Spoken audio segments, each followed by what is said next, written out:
I hope you enjoyed this first week of John Book 2. Um, and several of you have already commented about some things you're learning or have learned through that, and hope that will continue. We've always wanted to provide this type of study. As a pastor and an educator, I always wanted to stop offering simple, listen to the whole thing here, simple Bible studies that just teach more knowledge. Because I felt like we had enough people in the church that knew more about the Bible than they were using already.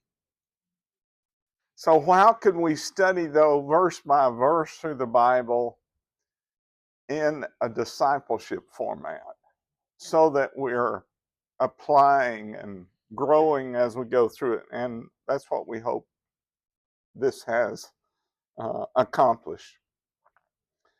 Allison and I were just talking today about our next study. She's almost finished with her part of John Book 3, which I finished, I don't know, a year ago. And it will be ready for our January study in here. But we're working on some other study courses. And if you ever are interested in this, we have a website. You listening? Study.thinklifechange.com. A little different. Put study dot in front of thinklifechange.com. And there you can get these Bible studies. It's like $29 a course. You can take your notes online. You got all the PDFs online. And there's videos made exclusively for that course that's on there that you get of us teaching through it. So if you're ever interested in that, we have some courses there. Right now we have 3 courses. We have James, Philippians, My Spirit is Life and Peace. Hannah is working on putting the Heart of the Problem on there. We will eventually have John book 1, 2, and 3 on there, Colossians, 1st and 2nd Peter. But it looks like, I think the next book we're going to actively work on is Jeremiah. So we're starting, in fact, I started about 2 weeks ago. And Allison's going to be playing a major role on that particular book. It's one of her favorite books. I told her I was going to rename her Allison Jeremiah Vise. She loves the book of Jeremiah. Well, tonight, chapter 1 was on faithfulness comes from obedience. And as usual, I want to try to teach you a few things that weren't in this chapter. So some additional material here if you want to take some notes. So, okay, we're studying the book of John, so I want you to turn to Mark. Mark chapter 1, I really do. If I'm not mistaken, day 5 of week 1 that you just finished was talking about Jesus and authority, the issue of authority. But you should have gotten a picture of Jesus being an authority all the way through this first week. Because when you have an authority, you have people who want to defy your authority. You have people who want to oppose your authority. And next week, in week 2, you're going to see a little more of this, how Jesus being an authority surfaces conflict. Doesn't cause it, but it surfaces it. So tonight, I want to talk to you about specifically authority. Just as faithfulness comes from obedience, authority comes from obedience. Are you an authority? Y'all can answer if you want out loud, but you don't have to. Most people don't want to raise their hands and, oh, yes, I'm an authority. Okay, what are you an authority on? Are you an authority of parenting? I mean, everybody in the world would turn to you to learn how to be a parent. Well, okay. That's another study we're going to have in here. But wouldn't you agree that most people, they want to be known as an authority on something? True? Yeah. And why in the world would you want to be known as an authority? Well, there's something about respect. Now, you can say this about a lot of terms. Think of it this way: basically, two kinds of people: those who have authority and those who are trying to get authority. People want to be the authority about something because then they can be known for something. People have to turn to them for this certain knowledge. When Mark chapter 1, look at verse 22.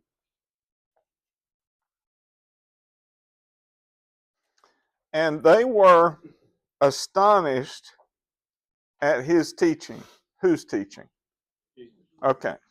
They were astonished at Jesus' teaching, for he taught them as one having authority and not as the scribes. Now, that's interesting. Did the scribes have authority in that day? Yes. Did the Pharisees have authority? Yes. But did you also know they not only had authority, they sought authority and told people that they should be respected? Where do you see in the life of Christ that he goes to the general public and says, I'm an authority? He never does. Or, you should listen to me. See, usually when a person wants authority, they're wanting attention. It's not so much that they're an authority on a subject, but they want the attention of others. See, the Pharisees, they didn't like it that Jesus was getting more attention than they were.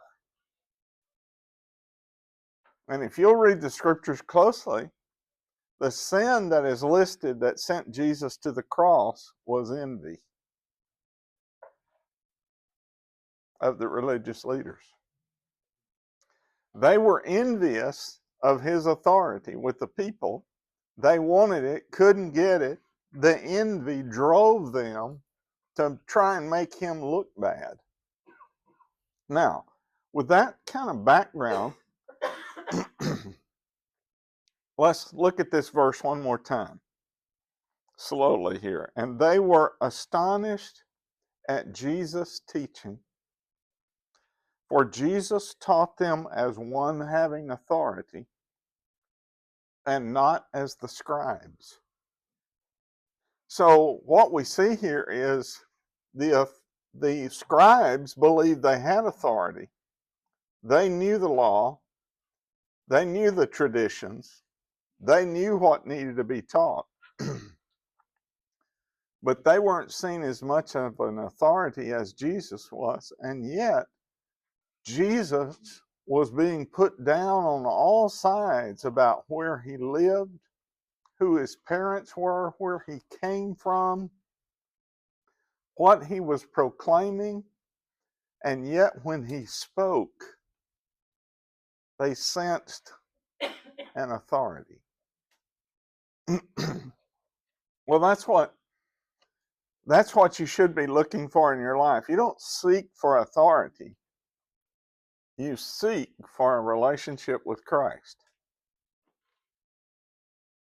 When your relationship with Christ is correct, then people begin to see and hear from you and through you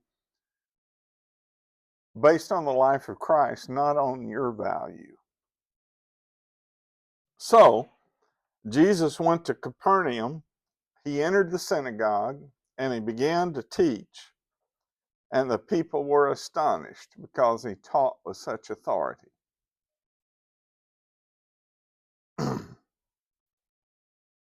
If you're going to share any message effectively, it's critical that you teach with authority.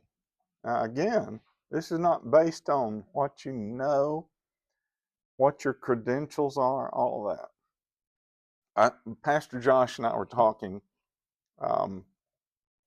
Monday afternoon, and I discovered in talking with Pastor Josh, both of us have a doctorate degree called a Doctor of Ministry degree in different areas of studies, his in small groups and mine in revival. Neither one of us planned on working on a doctorate, we discovered. I had no intention of ever doing that. I mean, after I went to college and seminary for my master, that was enough for me. I didn't want any more, and particularly didn't want any more of the assignments and the reading and all that. But uniquely, God put me in a situation to work on that later in my late 40s. It's when I started that. Well, I remember in my 30s when I met Dr. Henry Brandt. He had a PhD from Cornell University. Does anybody know Cornell? It's an Ivy League school. That's an impressive degree. And he and I are writing together, and I'm doing most all the teaching around the country on biblical counseling. And I don't have a counseling degree. So I went to Dr. Brandt in my 30s and I said, Dr. Brandt, I've got pastors, I have professional counselors, I have psychologists and psychiatrists come to my conferences, but I don't even have a counseling degree, undergraduate. Do you think I need to work on a counseling degree? And I was serious with him. I thought, I'm going to have to do this. He shocked me with what he said. He said, you don't need it. I said, what do you mean I don't need it? He said, how many opportunities do you get to go and speak a year right now? I said, I get about somewhere between 1,500 and 1,800 requests a year. He said, do you need more requests? I said, no. He said, do they ever ask you where you got your counseling degree? I said, no. He said, you don't need it. He said, you just keep teaching what God's teaching you. And here's what he said to me. He literally had traveled all over the world leading conferences, particularly for missionary sending agencies. He said, carrying all this travel I've done worldwide, not once was I ever asked for my credentials. But you think about it. People hire you or ask for your help based on what they know about you, not what your credentials are. These people in Jesus' day didn't say, I wonder where he went to seminary, because he didn't. You see, when you have a changed life and you speak out of a changed life, you'll have authority. It doesn't come from where you received your degree.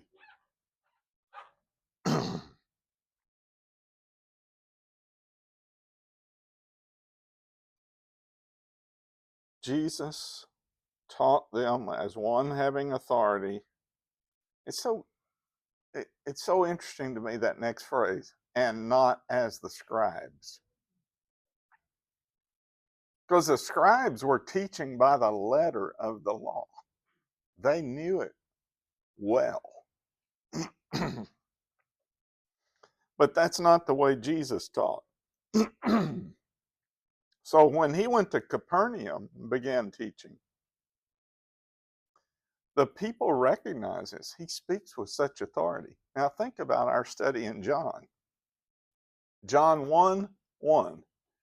In the beginning was the Word, and the Word was God, and the Word was with God. Verse 14 says, and the Word became flesh.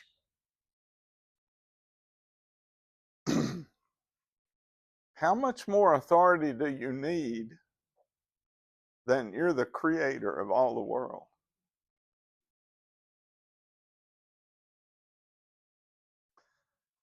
See, Jesus embodied the truth. He didn't speak about truth, he was truth. So when he taught, he spoke as an authority because he spoke truth and he was truth. What you have to be careful of is teaching about stuff you don't know anything about. And in some ways, we have put people in awkward positions by giving them a Sunday school book and say, teach something different every week for the next 20 years. Well, you may not have had time to process everything you're needing to teach. So one of the things I've learned is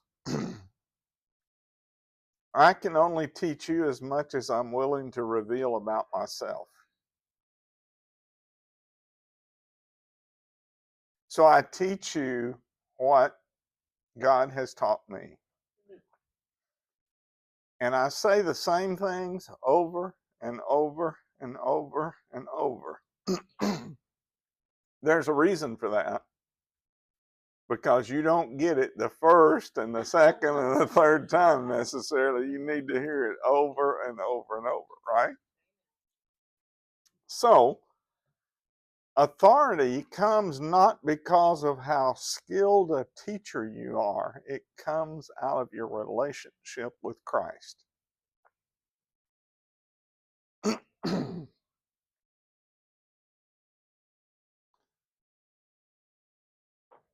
See, being a biblical authority is not something you're trying to gain. It's something you have by your walk with Christ.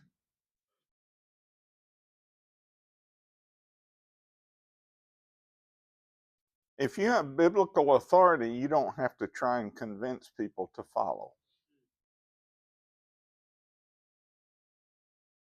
Jesus didn't spend all his time saying, here's why you should listen to me.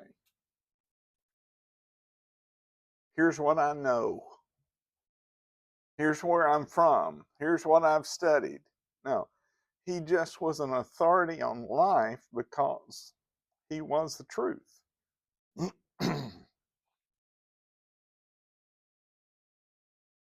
But here's the other thing I've learned.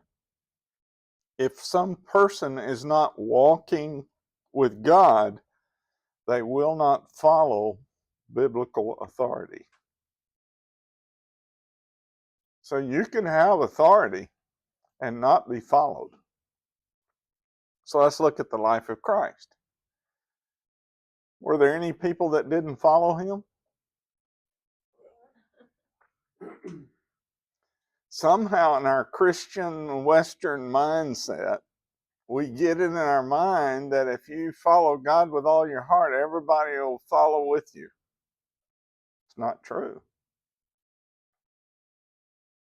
It wasn't with Jesus, it won't be with you. But you see, the people who will follow biblical authority are ones who are walking with God. Now, the people here in Mark's day, they were They may not have had a deep relationship with God, but what they were recognizing, the Spirit of Christ was different than the spirit of the scribes.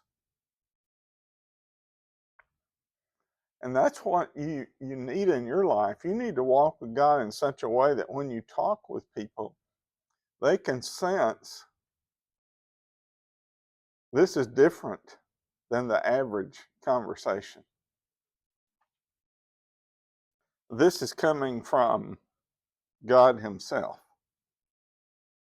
So, I'm going to give y'all a list tonight. You ready? 4 things about authority.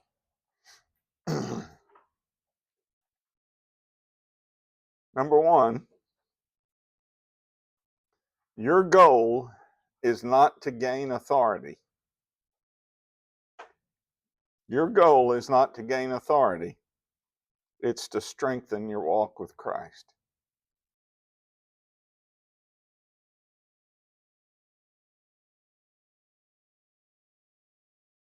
Now, what you're doing is you're letting Him put the recognition of authority on you. So you're not recognized because of what you know and where you went to school and how smart you are. Not to offend anybody, because I have a terminal degree too. I used to think a terminal degree was like all that travel I used to do. I felt like I had terminal illness. I was in the airport so much, you know. But a terminal degree teaches you what you don't know, or it should. A lot of people say, well, I have a PhD. Well, good for you. You know about this much of one little huge discipline. Dr. Brandt had a PhD, and he dealt with a lot of people who had PhDs, and he used to tell me, Kerry, PhD people have PhD problems. Creative people make creative messes. See, the smarter you are, the more you can reason out why you're right and ignore what God's trying to say to you. So you have to be careful with that. So you want to let God put the recognition of authority on you, not you've got to do things in such a way to gain authority. 2, if you don't speak from your own life, there is no authority. If you don't speak from your own life, there's no authority. If you hear a person talking and they're always telling stories about what happened to someone else, they're probably not very up to date with God. If you're up to date with God, you've got something to say about what He's teaching you.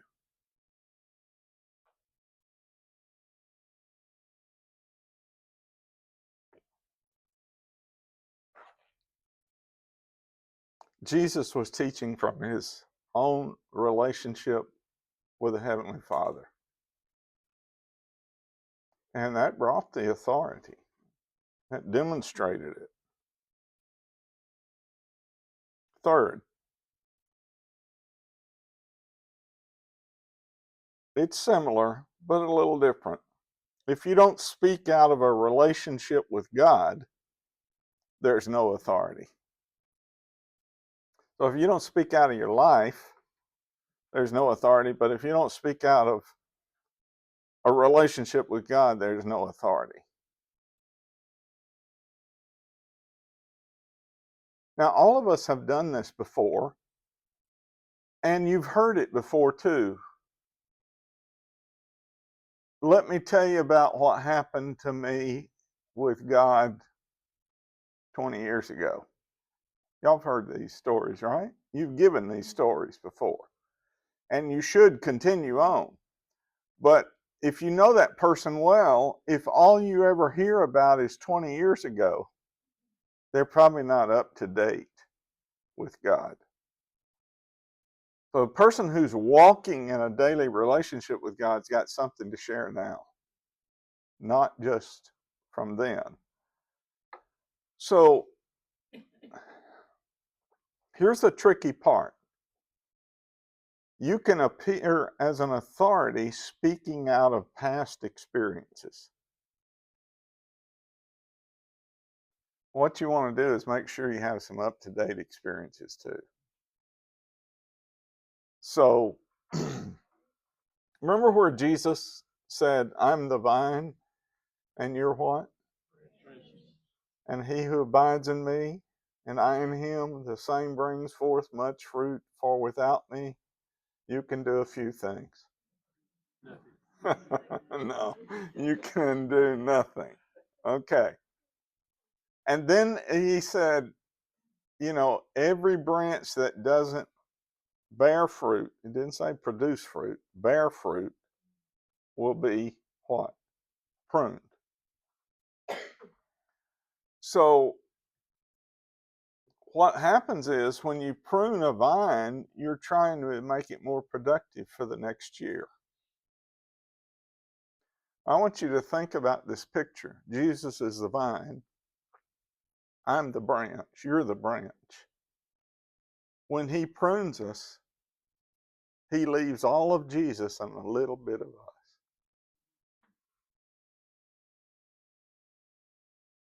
That's what pruning's all about. But the sad thing is, a lot of people get satisfied with last year's growth. You don't want to be there. If you're going to be an authority on the Word of God, you got to be up to date, vibrant, alive in your relationship with Him. Fourth,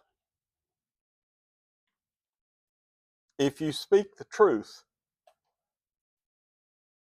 but yet you have not processed it personally, there's no authority. If you speak the truth, yet you haven't processed it personally, there is no authority.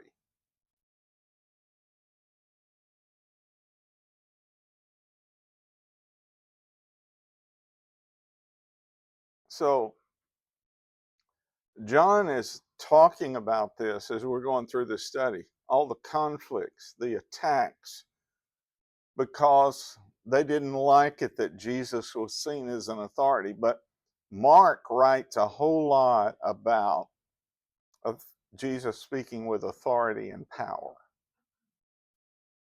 So when you speak with power, or you hear about Jesus speaking with power, it doesn't mean eloquence of speech.